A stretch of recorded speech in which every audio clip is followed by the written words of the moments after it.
Okay, so these seem to be leveling out. So good morning, everyone, and welcome to today's Business Support Series webinar on employee engagement. I want to thank everyone for joining us today. My name is Chris Mann. I'm the Corporate Partnership Specialist with the Halifax Chamber and your host this morning.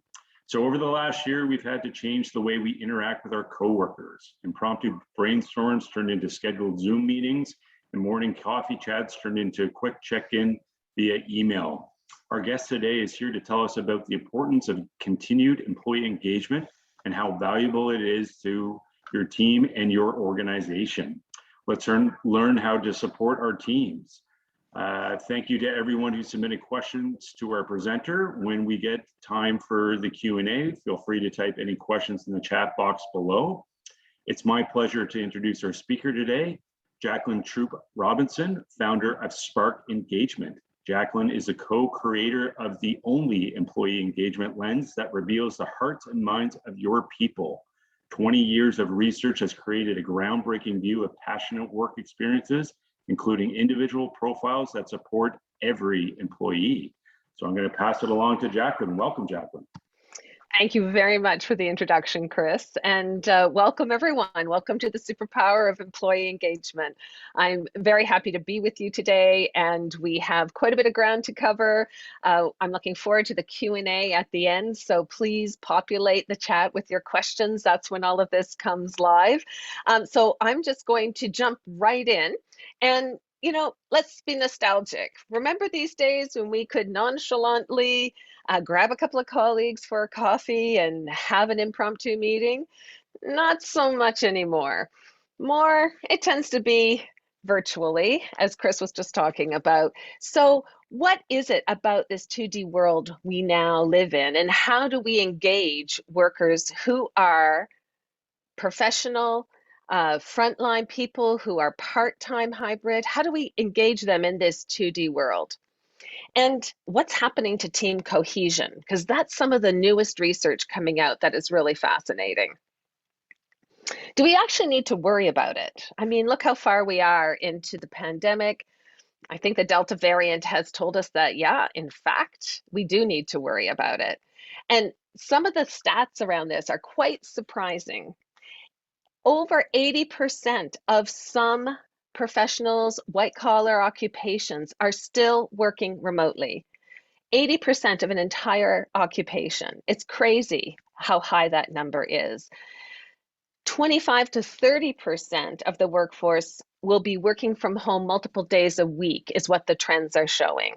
So a remote workforce is here to stay for quite a while.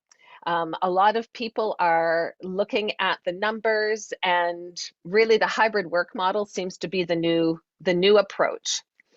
So what we want to look at is, how are they feeling and what do they need? People often tell me, I used to be able to know when something was up with one of my team members. I could see it by just looking at them. I could feel it when they walked by my desk. That is pretty much gone now. You can't read emotional cues on Zoom or any other technology the way you can in person. Neurologists have proven that. There's a disconnect that happens to us with the delay that happens with the technology. So how do we figure out how employees are really feeling? And what about frontline workers?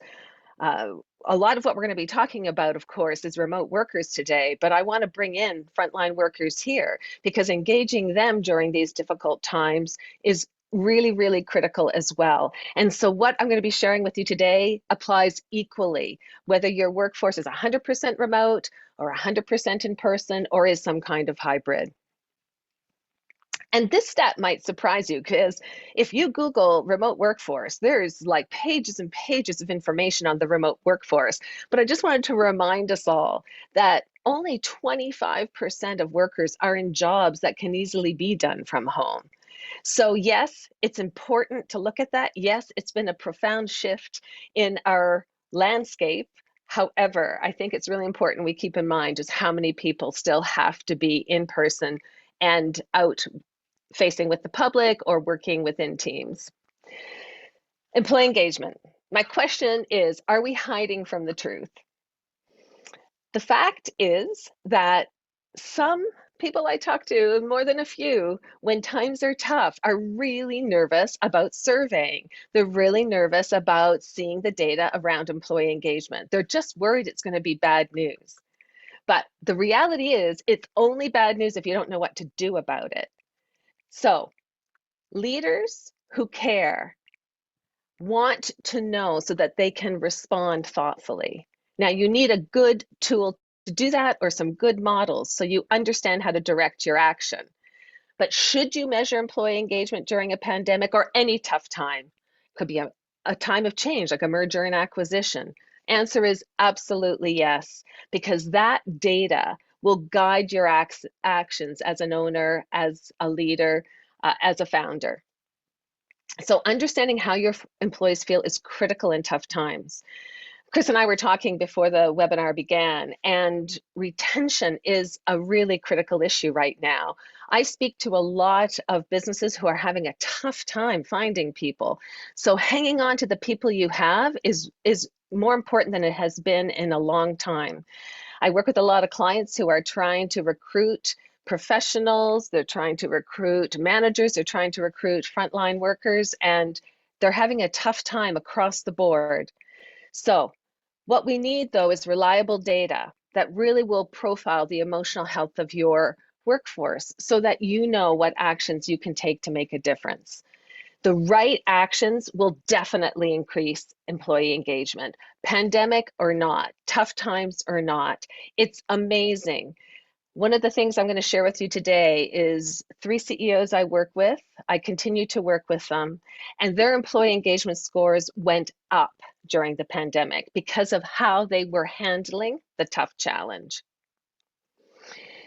So again, make sure when you're surveying, make sure you have validated, reliable data so that you can be confident that what you're doing is going to make a difference when it comes to employee engagement, that you know what the levers are to sustain it or create it. So let's start with understanding how they feel. What I want to share with you is where our research has evolved over the years. And one of the blessings of this research is this really powerful model. We call it the Spark Lens, but it's a way that you are able to really see the emotional landscape of your organization. You're really able to understand at an individual level, team level, or across your whole company is what is going on from an emotional point of view. So we've been able to identify 8 dominant states of engagement or different emotional states that people commonly feel at work. Everything from passionately engaged to stagnated to neutral. And these emotional states are really powerful to understand because then you know, as the leader manager, how to coach, how to influence the environment, how to create the conditions that are going to shift people from a frustrated state in which they might care a lot, but they're not feeling any progress, to one that is more energized and engaged. But let's look at what the 2 main drivers are of all of these different states of engagement. So there are 2. One is meaning and the other is progress. Now, the literature has been really clear. Having high meaning in your work is important. We have heard a lot about purposeful organization, so we know that. But what we have learned is that the meaning has to be high in relationship to how you feel about your work. There are universal drivers, but it is very unique to you. Where do you derive meaning from your work? Where do you derive meaning from your career? And it's both. It's not just your day-to-day work, but it's the context in which you work. We call that career. So both of those things are equally important when it comes to deciding how meaningful your work is. Now, meaning alone we know is not enough. You also need to have a real sense of progress, that there is forward movement, that you're getting somewhere, that you're having impact. When those 2 things come together, it is magical. And that's what we call the superpower of employee engagement. Now, individuals can self-manage meaning and progress for themselves and really tap into their own engagement in a way that they didn't know they could. They don't need to rely on managers. But when managers know the formula, they can create the conditions in which employees can thrive, even in tough times. So when the emotional states of individuals, teams, or if it's dominant in the organization, are what we consider to be more the problematic states, frustrated, unfulfilled, stagnated, and disconnected, is because there are blockers happening. Meaning is either being blocked or progress is being blocked. And so what we need to do is figure out what is the source of meaning that I can't access and how do I access it? Or what is the signal of progress I'm looking for that is currently not visible to me? How do I locate it? How do I frame for it? How do I tap into it so that I can shift from a very frustrated state to a positive state? So understanding the drivers of engagement, even without a survey, just understanding that to be passionate in our work, it takes meaning and progress. And if we only have some meaning and some progress, we're going to be fairly neutral about our work. But coming back to that whole retention question that we mentioned earlier, this is a very vulnerable place because people who are in a neutral state, they're not positive about their company organization in any kind of profound way, but they're not negative either. But they're very open to movement and to transition. So often when we're working with organizations, we really ensure that we pay attention to that neutral population. How do we start to support greater meaning for them? How do we start to celebrate progress for them so that they can move from that kind of, yeah, it's fine, it's good, I'm content, to, yeah, I wouldn't leave here. This is a great place to work. And then we have our positive states, energized, engaged, passionately engaged. And this is where people are seeing meaning and progress in their work. When both are high, it's passion. When we need a little bit more progress, we're probably in energized, like we're doers, we're inspired for our organizations, but we'd like a little more progress. We want to feel a little more impact. On engaged, we're able to see our progress. We're high achievers. We get the difference we're making, but we feel a little disconnected from the organization on a meaning side. And quite frankly, that's often around vision and values, which we'll talk about later. So during a pandemic, the leaders I have worked with, those that have been exemplary, are constantly thinking about how can I reinforce or increase meaning? How can I frame for a sense of progress so people feel that forward movement and advancement? So what I'm going to do with you next is share 3 stories about how 3 leaders I have worked with during the pandemic have really been able to discover leadership lessons and practices that have helped them navigate their teams, their organization through a difficult time, and they're still continuing to do it today.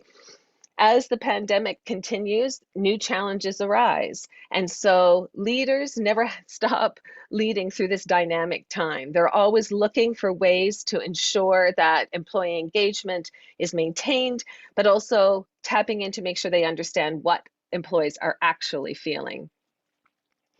So some of my clients had leaders that during the pandemic were a little bit like this, right? Kind of a little bit timid, kind of hiding away and trying, hoping for the best. So leadership lesson number 1 is don't hide, communicate. I cannot emphasize enough how important communication has been. And, it's been interesting to watch leaders who are communicating most of the time during their day and others who rarely reach out to their workforce. And the difference in employee engagement is really dramatic. So I want to introduce you to one of my favorite clients, Thomas Olenloyo of Legal in General. Thomas was a CEO who was struggling a little bit with employee engagement. The data showed that he was, although it was evolving, although it was growing and developing, there were these obstacles that were still challenging for him. Thomas, uber smart guy, super busy all the time. And then COVID hit. And what Thomas instantly recognized is that he had to really open up communications. He had to really ensure that he was accessible. So he did many things, but here's just a few examples. First of all, he made sure he talked about the critical stuff. He really wanted to ensure that everyone felt informed. And in the early days, there were weekly town hall meetings. There were daily communications. He had virtual office hours. He would reach out to most of his immediate team on a rotating basis, but every week, 15-minute conversations. He would do 2-minute video broadcasts.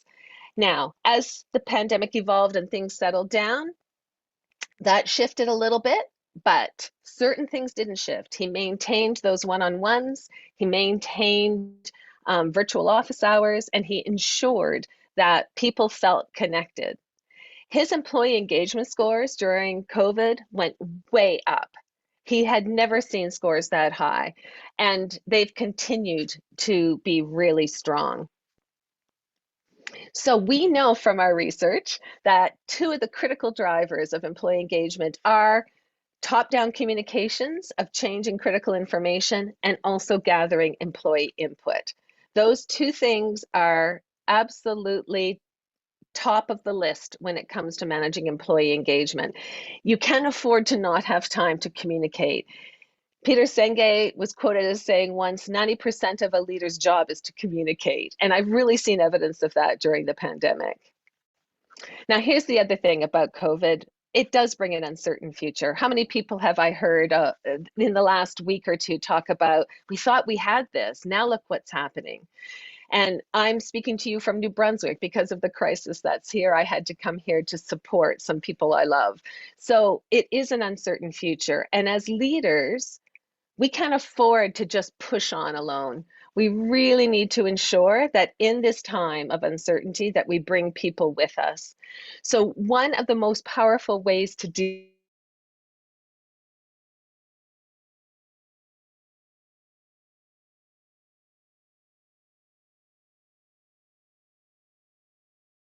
interesting. I'm working with a couple of new clients right now who have had a vision and values for a long time, but they haven't been embedded in the organization. They're sort of stayed, they don't resonate anymore. So we're doing some work because this is the backbone of meaning. When we look at meaning and progress at an organizational level, vision and values, that is what drives meaning. You want that to be front and center for people. Chris is an example of a CEO who was newly appointed in the middle of this pandemic. And she wanted to ensure that she was in touch with her workforce. They were working 100% remotely. They still are today. So she made it a focus to gather input. 2 months into COVID, she launched what she called an aspirational culture exercise. She held Zoom town halls, I guess you would call them, but they had breakout rooms, they were interactive. She dealt with 100 people at a time. And she spent days doing this in order to really ensure that she felt a connection with everyone, that she gathered input, she took that input, and she made it the foundation of the organization's strategic planning and developed new employee programs as a result. She did not let the fact that they were working remotely stop her from having a dynamic event in which people were able to fully and meaningfully participate in their organization's planning for their future. So through that process, she created and refreshed the values. They have been working with what do those values look like in practice? How can we ensure that we are bringing those into our day-to-day decisions? And she clarified the vision for her organization. As the new CEO, she wanted to ensure that people knew where she was going, they still believed in the vision. It was maybe with a twist, but they were backing the vision and they understood their context in that, how their job connected to the vision. Now, office parties. What office parties? Well, some leaders use this as a bit of an excuse. COVID rules do not allow us to gather. There's really nothing I can do. I cannot tell you how many leaders I spoke to that were just sort of resigned. It's like, we just can't do that. We used to do this, but we can't now. We used to do that and we can't now. I heard that so many times and I am still hearing it. So what I say, no excuses, right? we might have to get creative. It might not be the same, but can it be fun and can it be different? So leadership lesson number 3 is have virtual fun. I'd like to introduce you to Charlie Hopewell. He's with Jewett Cameron on the West Coast. Um, Charlie was one of these leaders that was kind of perplexed. He wasn't really sure all the things he had done over the years with his team to build this strong team, to create a strong culture, to create cohesion. Those options were taken away from him. And you might notice Charlie's shirt in this picture. It's not the best picture, but I love the picture, so I'm using it anyway. Well, one of the things he was saying to me is like, we used to have Hawaiian Fridays and now we can't. I said, why can't we? Let's do Hawaiian Fridays. Let's see what happens. Um, this organization also makes pet products, right? And so let's bring your dog to work. Let's kind of have some fun on virtual calls. And in fact, that is one of the things that I often hear from employees is just how much fun it has been getting to know people's pets, getting to know people's kids through the video technology. So embrace it, have fun with it, and it really helps that emotional connection during these times. Charlie also did something that is not very common. Charlie decided every 2 weeks he would release a 2 to 5 minute video clip where he updated people not on COVID actually, but on the business. He might include COVID, but he would tell them where we were at, where the obstacles were, what needed to be done, how he needed the different teams to help. Now, he still had his management team, he still had other communications, but these company-wide broadcasts were an opportunity for everyone to be in the loop, everyone to be in the know. They were casual. He set up his laptop, did a self-record on Zoom, and then distributed it to everyone in the organization. And it was a hit. The other thing they started to do, weather permitting, is they started to take meetings outside. Huge circles, social distance outdoors, and hold their company meetings outdoors. So his staff has to be on site. They weren't 100% remote, some were, but he found ways to make it fun, but to continue to build that team spirit, culture, and team cohesion. But he had to make a shift from I can't do that anymore to what can I do? So one of the things that Charlie excelled at was celebrating accomplishments at work through those different processes, through those different events. And that is really, really important. And this is not about celebrating birthdays, though you might do that. This is about really celebrating true work accomplishments. If a team overcame an obstacle, if they won a new piece of business despite all those challenges of COVID, whatever he wanted to acknowledge and recognize, he used these technologies, he used these formats to help people learn to celebrate, especially if something was a slog and there were a lot of hurdles to overcome under these circumstances. I mean, in his industry, getting supplies from their wholesalers, the manufacturing side is still really challenged. Shipping is really challenged right now. And you have to celebrate those small wins. And he was really good and continues to be really good at doing that. I work on a great team with people who support and challenge me. That's another universal driver of engagement. So how can we build connection? How can we reach out and not just to delegate tasks and do progress updates, but how do we connect with each other in ways that show that we are addressing challenges, we can challenge each other's thinking around things, but in a way that's very supportive and will help build that team cohesion. So a couple of other stats for you. There was quite a big research project done on productivity. And many of you may be familiar with some of this research, but basically productivity has either stayed the same or gone up during COVID. It's the opposite of what people expected. In the early days of COVID, of course, people had to get set up, they had to get their technology organized, so there was certainly a down period. But people predicted, especially executives, I have to say, predicted that their productivity was going to truly suffer. And in fact, quite the opposite happened. People have not just adapted to working remotely, but have found ways of making that work for them so that they feel better about their productivity. We don't have time in this webinar to go into the downsides of that, but I will say this. We are now starting to see that there is a danger of burnout in many cases, that people are not shutting off. I'm working with a client right now, and the CEO is now starting to mandate no emails after 6 p.m., no emails to staff on weekends. It will be by exception. If there's a big deal on the board and we need to get it across the finish line, fine. But she's starting to put parameters around company communications to ensure that employees don't feel like they have to be on all the time. So trying to give people the flexibility. People have proven that we can trust them. Leadership lesson number 4, you can trust your people to deliver.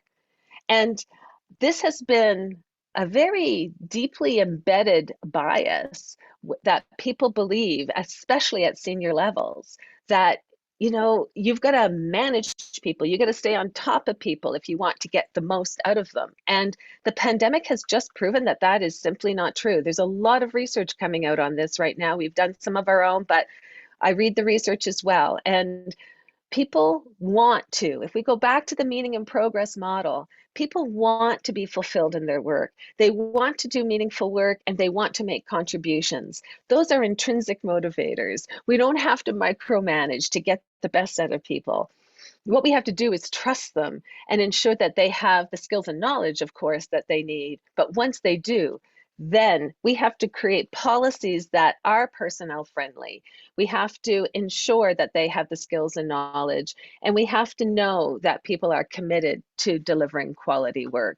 Of course, there are going to be exceptions. There always are. The problem has been we've created policies, procedures around exceptions.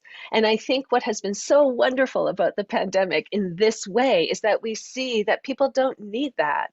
The vast majority of people are going to maintain their productivity and, in fact, go beyond. So here are our top 10 things that I wanted to sort of highlight today. Communicate important information. That is information that is either critical for me in my work so that I can make the proper decisions, or it is simply making me feel like I'm on top of what is changing, that I feel like I'm in the loop. And oftentimes I hear people say they don't really, the employees don't really need to know about that.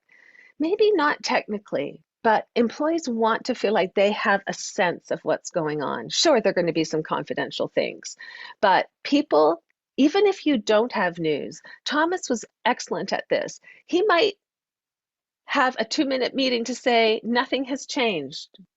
We're still where we were yesterday. It's fine. But that was reassuring for people. So you don't want to have a communication vacuum in times like this. You really want to keep that communication flowing very consistently. Gathering input. I've seen on our recent surveys that gathering input keeps popping up as an area requiring improvement. And I think it is likely that input isn't gathered as casually as it used to be. It has to be more formalized. Employee engagement surveys are one way, but there are other ways as well. We need to really make a conscious effort to ask people what they think, to ask teams for feedback, to develop feedback loops so that you are getting the input you need. It's not as easy as stopping by someone's office and said, "Oh, I've been meaning to ask you about this." So how do we substitute that? How do we ensure that we find other mechanisms or we make and carve out the time to do that? Refresh, embed values. Now, there's a lot that could be said about values, but the one thing I want to emphasize is point out to people when your values are being lived. Make sure people understand, for example, if collaboration is a value, what does that look like? If you have observed 2 people, 2 teams collaborating extremely well and delivering a product that had high quality, point that out, celebrate that. People need to connect the values on the wall, right, to their behaviors day in and day out. That's what we mean by embedding values. And leaders need to connect the dots and point that out. It reinforces the values and it teaches people what is expected of them in terms of the corporate culture. People are pretty strong at creating values, refreshing values, revisiting values, discussing values.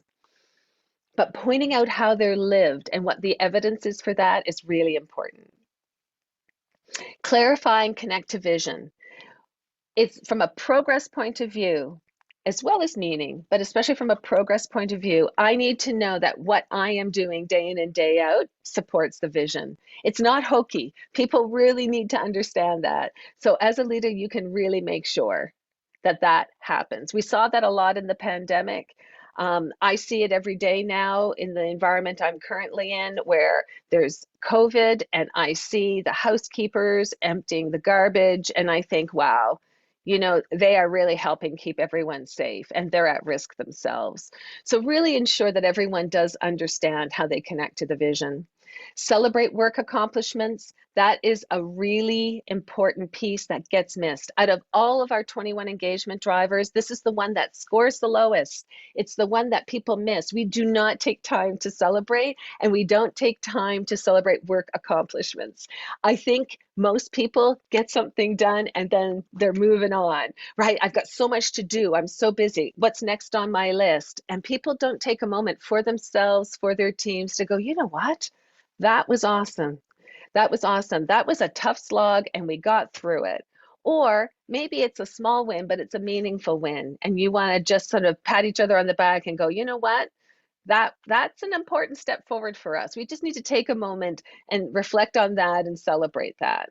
You have to do it in a way that's authentic and makes sense in your culture and in your organization. But I will tell you this, in 20 years, celebration is continually the driver that is neglected the most.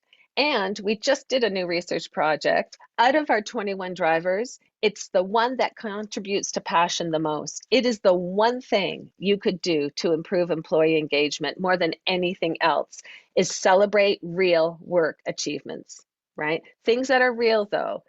If you make a big deal out of something that didn't have impact or wasn't significant, then that doesn't feel authentic to people and it won't work. It could actually do the reverse.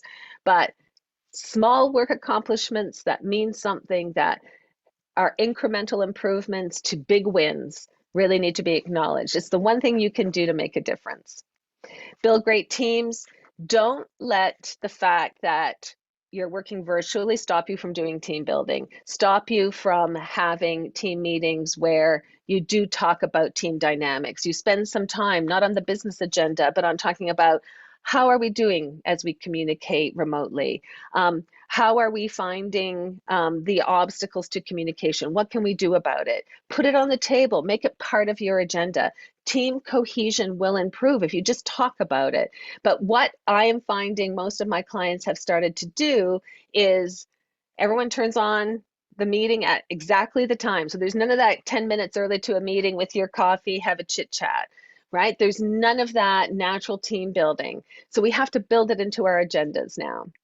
Create personnel-friendly policies. Most organizations have done that. Flex time is now a standard. Most organizations have now made that policy. But one of the things that I think is really important when it comes to personnel-friendly policies is as we go through these waves, we just have to keep accommodating and flexing. It's not just set up a policy and that's it. The needs are evolving and changing. Some organizations, I'll give you an example just this week, they've decided, because the nursery schools in that country have been shutting down, that they are going to apply for a license to do a daycare at work so that their employees, even if they're working remotely, they can have a daycare so that they can go back home to work. It's crazy, it's wonderful, but these are evolving policies and evolving initiatives. Recognize commitment to quality. This is really important. It's really important to ensure that during any time, but especially during this time, that we're very clear about our expectations and that we underscore and recognize when people have been able through tough times to maintain that quality. Trust people that they're going to use their skills well, and trust them that they're going to use their knowledge well. So these are our top 10. These 3 CEO stories that I told you about today are people who have personified this and who have worked really hard to ensure and maintain employee engagement during COVID. A lot of this is not rocket scientist, but it is consistent, authentic leadership. Now, I also want to point out that a big chunk of our work is working to support individuals, and there's a link here that will be available to you. We can type it into the chat box, tryspark.ca/HCC. Individuals can do the assessment, and not only does management get a report, but individuals get their own profile. So I can assess where I'm at. My report might say I'm neutral, and it'll tell me what to do about that based on how I've answered other questions. I may see that I have stagnated. So what do I do about that? What are the drivers that I need to pay attention to that pertain to my situation? That if I create my own personalized action plan, I'll be able to boost my own engagement. So I invite you all to try it for yourselves. It's a really powerful tool because so often we rely on other people to help us engage, and there's nothing wrong with that. We're part of a team, but we also need to have the knowledge so that we can own our own engagement and we can self-manage our meaning and progress to make our work as fulfilling as possible. So I invite you to try it out. It takes 6 minutes, only 30 questions, 6 to 8 minutes, and you will get a substantive report, 15-page profile describing your emotional state at work as well as what you can do about it. So I invite you to do that. So I think we're coming right up to the Q&A session. So I think, Chris, I'll turn it over to you and we can see what questions people have. Perfect. That's great. Thanks so much, Jacqueline. Really great job on the presentation. So for everybody, I did put the link in there, and then I went back and actually went in and got the hyperlink to it. So what Jacqueline introduced there, the tryspark.ca, that's right there. So thanks again, Jacqueline. Great job on the presentation. A lot of great information. We have a number of people on watching, so I encourage anyone with any questions. But the other thing is too, if you have any best practices that you do in your organization that works well for you, please share. It's always great to hear best practices and share those. We do have a number of questions that have been submitted, so we'll get to those. But one question I had, I really enjoyed the top 10. No surprise that communication's #1. But the one question I had, so gathering input, what if you're going out, it wouldn't be in a survey, but what if you're going out to your employees and you're gathering input, but there's not really much you can do on what they're suggesting as the input to a specific kind of area? What would you do if you gather the input, you collect it, and then you're like, I can't do anything with this? What do you do to communicate that, Jacqueline? Well, it's an interesting question. So the first thing I would say is be careful how you frame your questions, because you want to give that a lot of thought. And it's really interesting. People sometimes want to gather a lot. We have our standardized questions, but they want to ask additional questions. And my first challenge is, once you get that data, what are you going to do with it? Right? And to really ensure you spend some time thinking about, what is the question? How do you want to frame it? What input are you asking for? And what are you going to do with it? And one way that you can help frame it is something we call givens. So for example, I'll just use a really simple example right now. You're asking for input on how to solve a certain problem, say. A given might be, we have to work within our current budget constraints, right? So you're guiding the input. They know as they're giving suggestions what the parameters are. Or I just worked with an organization who sought input and said, all input, here are our commitments. All input will be considered. We will share input back with everyone. The decision will go into our decision-making tree and go through our normal processes. So you're setting up those parameters so people know that they're giving input, they know what to expect from it. So you have to really kind of, I think, be transparent and explicit with that in order to not create cynicism. Right, right. Yeah, no, that's a valid point. And I think, getting back to the whole communication piece, one thing, going through COVID that our leader here, Patrick Sullivan, did at the chamber, he said he was just going to update us, whether it was good information or bad information. He was just going to let us know what was happening. And we collectively as a group, really appreciated that. And it isn't to say everything was, rainbows, lollipops, and sunshine. It was, sometimes it was scary information that was coming down, but at least we knew, and it wasn't the unknown going into it. So fantastic stuff. So we do have a couple questions coming in here. So I'll lead with the first one. What do you do if managers in the same organization have different level of engagement with their employees, and those with least engagement feel they have less support? So it's very common, if I understand the question correctly, it's very common that within an organization, you're going to see big differences on different teams. So some teams will be highly engaged, other teams will be struggling. That's a very common thing. Now, what is it? Well, here's the thing that is really great about the data is that you can see those teams that are, super engaged. What are they doing differently from those teams that are struggling? And if you have a validated survey, you'll see that in the data. Now, what often happens if you don't have data and you just have that situation, it really often requires you to work with the manager of the teams that are not as engaged and to try to figure out what the root cause is. I mean, it is going to depend on each situation, but usually there is a root cause.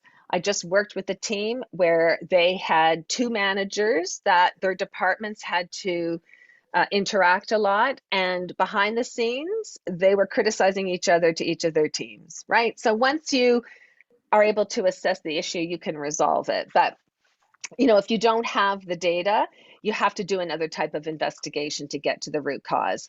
But usually, I'd say 9 out of 10 times, managers who are not performing well from an employee engagement point of view don't know they are, so they need the data, and secondly, are open to fixing it. I worked with a client in Ontario last year that one of the service directors was very low in engagement. The other two were high. And that was a tough pill for her to swallow. But you know what? She said, okay, I want to learn what I need to do differently. This year, she exceeded the other two. So if you have good data and you're open, you can turn engagement around. It is, you just need to know what actions need to happen. Okay, great advice. We have a comment here from Chad. So Chad says, we have a team call that kicks off our Monday, Wednesday, Friday meetings. And I noticed that a number of folks started joining early just to get some casual catch up with time with each other. I'm glad to hear this is a pattern that is important to foster and help keep our team connected. Yeah, so that's great input, Chad. Thanks very much. And maybe I could just, go ahead. I would Yeah. just to add to what Chad's saying, I also have clients who now have a camera on policy, right? So that you can actually at least have that visual, because it's amazing how many people would prefer to multitask and so turn their camera off and catch up on emails. So cameras on is another small tip. Yeah, no, that's great. Thanks so much. One question I had in terms of, if you have frontline staff and then managers, do you have to engage managers differently than frontline staff, or do you treat everyone kind of the same in that level of engagement? So this is interesting. Because of the individual profiles, every person who works in the organization uh, is treated in the same way in that regard. So everyone has their own drivers of meaning and progress. It doesn't matter where you are in the organization. In fact, with leaders and managers, I often take time to have them reflect on what is it about management and leadership that drive meaning and progress for you? Because so often we're thinking about our technical or our professional life when we think of meaning and progress, and not enough about the act of managing and the act of leading. So it doesn't matter who you are. I have met CFOs who were not passionate about the work. I've met CEOs who weren't passionate. They were frustrated, they were neutral, they were stagnated. So we are all people. It doesn't matter on your level in that regard. Now, in terms of organizational structure, if it is, a hierarchical company, then managers and leaders have additional responsibilities in creating those conditions that are going to make it easier for people to be engaged rather than blocking it. For example, I had just the opposite of the story you were telling, Chris. I had a CEO who said, when I shared with him that he needed to give feedback more often, the communication piece, he said, no news is good news. Right? And he wasn't willing to change. And so he became a blocker for his team.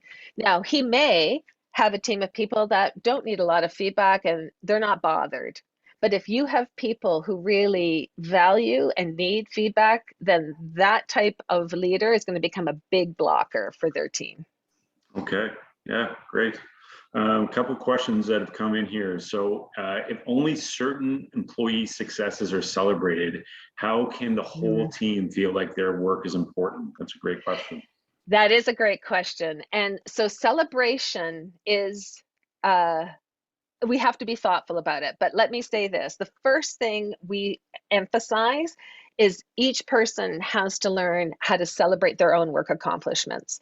That's really where it starts. We have to do that for ourselves because the reality is others may not do it for us. I mean, that's life, right?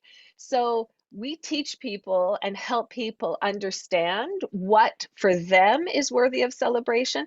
And when I say teach, we don't really teach, we just ask them to reflect. We all know. If we just stop and think about it, we know when we want to celebrate something or we feel something is worthy of celebration. So then the question is, how can you do that? How can you incorporate that in your work? And then for managers, we often help them find a way during team meetings to level the playing field. So for example, rather than it being on the manager's shoulders to go, oh, what work do I want to recognize this week? And then risk that some people are left out. One of the practices that we suggest depends on when your team meeting is, but say it's on a Monday. So a quick round robin. What did you get over the line last week that you're happy about? What kind of progress did you make that you'd like to share with others? And you get everyone to share the progress they have made, and you as a team acknowledge and celebrate that. That can be done virtually, right? And so as much as possible, you want to make it a shared activity where everyone contributes. Now, there are times, right? I just worked with a client this week where they got a sale that was 4 times anything they had ever sold before. So that is something that the entire company was celebrating because it has impact. So spotlighting the team that got that deal over the line is welcomed by everyone, right? Because everyone understands what it means. So, but it's an excellent question. And I think, it really is about helping everyone see how they are moving forward and encouraging them. Maybe I'll just add this one piece. When people are having trouble getting something over the line, it's even more important to celebrate the incremental forward movement. If they had a big obstacle to overcome or a number of small hurdles, celebrating and encouraging them is really, really important. That's really good feedback. I like that that advice. That's good because a lot of times, sometimes, and I'm thinking like in an old world for mine, like sales process can take up to 12 months, and you're only going to celebrate once in 12 months. That's kind of difficult, right? So that's great. That's good feedback. Got another question here, Jacqueline. Can you comment on asking folks to take turns in leading team meetings? And what about asking them to incorporate a social piece as well? Oh, that's really interesting. So I had a client do that this year, and both of those elements. So they rotated the leadership, and then they had to build in a social element. And I sat in to observe a couple of meetings, and they did not work that well for this particular team. And I think it was because of this. And so this would be the advice I would give you. is ensure that your team, as the manager, is in really good shape that way, that they're used to being self-directed in order to get the most out of it. What I would say is maybe the manager still chairs the meeting for the most part until people are really solid in that, but you have people take parts of the agenda, so people are leading different parts of the agenda rather than the entire meeting. Running the entire meeting can work, but usually I find there's a bunch of skill building that has to happen before we get to that.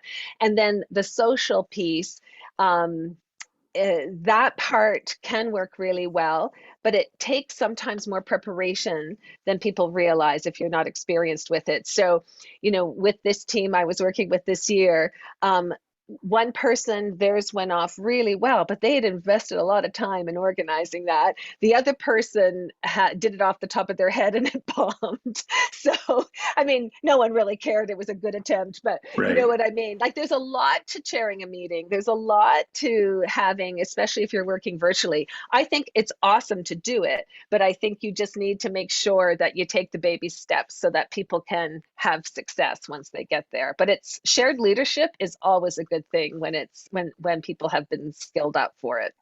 Sure. Yeah, absolutely. Um, there was a question here. How can I sign up for emails and where can I follow you on social? Yeah, so we have the info at sparkengagement.com is probably the simplest thing right now in terms of signing up for our Sparked tips. And LinkedIn is my main social media platform. So Spark Engagement is on LinkedIn as well as I am. And that's where we do most of our social media. Right. And I should mention too, we're going to follow up with an email to all people that registered for today's webinar with some information. So Jacqueline, if you're okay with that, we'll put that information in the email to all the people that registered. Yeah, absolutely. Perfect. Absolutely. So And we're all, oh, yes, go ahead. No, go ahead. nope. I I was was just just going going, to, virtual, right? You go ahead. You're the guest. You go ahead. I was just going to say, I'm also happy to invite questions. My email address is Jacqueline at spark-engagement.com. So, if people have a particular challenge or they have a particular situation and they'd like a little bit of feedback, I'm more than happy to engage with that. So my Great. personal email address is Jacqueline at. Great. That's great. Thanks, Jacqueline. So we're just running out of time. So one more question for you, and you might have said this in your presentation. I can't remember, but in terms of actually employee engagement from a survey perspective, how often do you recommend surveying your employees on engagement? I think that's actually a really important question, and it's one I have with all my clients. Hmm. I am a fan of annual engagement surveys. There's a lot of noise out there about the annual survey is dead. It isn't. What has happened, though, is because so many annual surveys have been poorly executed, people haven't understood what actions they really need to take. And so it has led to employee cynicism, where you keep surveying, but the employees don't see things changing. Right. So what became popular was something called pulse surveys, a question a week, a question a month, but those just simply don't work. They either come too quickly and you can't action them, or they don't add up to anything. You just have disparate questions with data coming at you. What do you really do? So what I say is take the annual survey once a year, isolate the 2 to 3 really actions that are going to move the dial for you. And once you have executed very well on those, you'll be ready to measure again. So some of my clients do it twice a year, and I'm okay with that because they have their act together. So they get the survey, they get their data, and they start their actions right away. So they're ready to measure again in 6 months. I have some clients who would like to measure once every 2 or 3 years, but then you can't get feedback on what is working. It's too long. You need a feedback loop to go, okay, this was the data, we took this action, did it work? Right? So there is that happy balance. So no more than 6 months, but I would say no more than 12, really, to get proper feedback loops. But it does depend on what you're wanting to put into it. What kind of focus you're going to have on it. Right. And do you share the employee survey, like the comments, the results with all of your team, your staff? So the individual reports are 100% confidential. So your report, you only see that. But Okay. we do make it clear that the verbatim, there are 3 questions where you can give text answers. Those are shared verbatim. Okay. And we make sure people know that. And that's never been a problem. But we have minimum groups of 5, which is small. But we don't go any smaller than 5 because it just the anonymity is gone at that point. So Right. Gotcha. Great. Perfect. Well, Jacqueline, sadly, we're out of time here. So thanks so much. We're just going to wrap up and wanted to thank all of our guests for attending today's webinar. And again, thank you, Jacqueline, for chatting with us today. We appreciate the insight and hope you all can take something away from this webinar. And I also want to mention, join us on October 22nd for the Small Business Big Growth Summit, the strategy session for small businesses. We have experts on hand to walk through your pain points and help you find solutions. This webinar was recorded and it's going to be available on our YouTube channel shortly. I want to wish everyone a great day and to stay safe out there. Thanks so much and have a great one. thanks, Chris. Thanks, Jacqueline. Take care.